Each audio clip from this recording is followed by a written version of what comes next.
rights. Thank you very much, Mr. Speaker.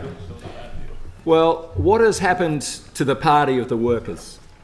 Good, decent men and women of regional New South Wales who need the support of a thriving forestry and the Labor government. They have let you down. They have let you down badly. But of course, the secret is now out.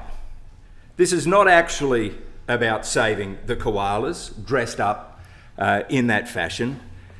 This is about shoring up inner city votes, doing favours for the Greens at the expense of good, decent, hard-working men and women in regional New South Wales. Of course, it's also clear, Mr. Speaker, that none of this happens unless this fantasy world of the federal government magically funding a couple of $1 billion to create the park. You know, I've sat with the workers in the forestry industry in my electorate. I've been to a working forest corp operation in the good member of Oxley's electorate. We on this side of the House understand what it means to get up every day and work hard for the good people of New South Wales. But can I also say, we also understand how important our national treasure is.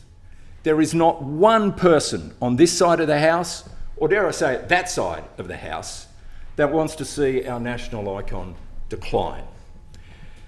We understand how important they are to Australia and to New South Wales, because we are the custodians in regional New South Wales of our much-loved koala. But to put this park into some type of order, the good electorate of Coogee, terrific, 15 square kilometres. The Great Koala National Park is 340 times larger than the good electorate of Coogee. We are seeing, of course, the creation of this Great Koala National Park at the expense of our tourist industry, because we now know through science that koalas are thriving in the working state forests that we have on the North Coast and the mid-North Coast. Yes, and of course, I remember in 2020 when the parliamentary inquiry handed down their findings that by 2050, koalas in New South Wales will be extinct. Well, proper science has now just ruled that out. That is complete and utter rubbish. Of course, we also remember that rather unbalanced New South Wales parliamentary inquiry that estimated there are only 36,000 koalas in New South Wales. We're in big trouble, and unless we do something, we will see those koalas extinct.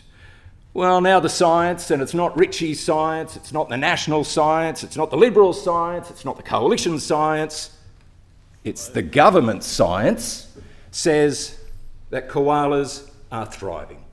You know, in New South Wales, we now know that there are, 274,000 koalas thriving in our environment today. Most of them, outside Taronga Zoo and a few little places in Sydney, are thriving in regional New South Wales. So if they are thriving in the member for Coffs Harbour's electorate, in the member for Oxley's electorate, in the member for Mile Lakes' electorate, the member for Port Macquarie's electorate, we should already have the panacea of tourism in New South Wales because the koalas are already there. They are well catered for in a thriving national forest. Of course, what's the answer? We get rid of the timber industry and we just simply import our timber for where there is no regulation.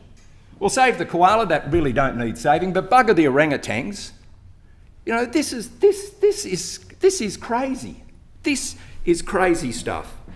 It's almost as if we have a tone-deaf government to regional New South Wales. You know, we've got headwinds coming. At the same time, we're putting good, decent men and women out of a job in regional New South Wales. We're seeing the power pole industry, a sustainable, renewable power pole being replaced by plastic power poles. I mean, what's happening? What is happening here? We're seeing our tourism being decimated. And of course, plantations. I'm not sure if anyone's ever been to a harvesting operation of a plantation. They take the bloody lot. Everything, every living creature, every stick, every blade of grass is taken in a plantation harvesting operation.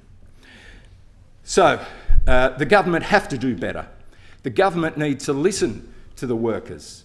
They absolutely should reflect and respect the people of regional New South Wales. So, Speaker, I'd like to move an amendment, and the amendment is that delete all words after House and insert 1. Notes the New South Wales Minns Labor government has not committed enough funds to create the Great Koala National Park without federal government support. 2. Notes the federal government has not yet allocated funding or decided on the Australian Carbon Credit Unit framework, which will determine the viability of the Great Koala National Park.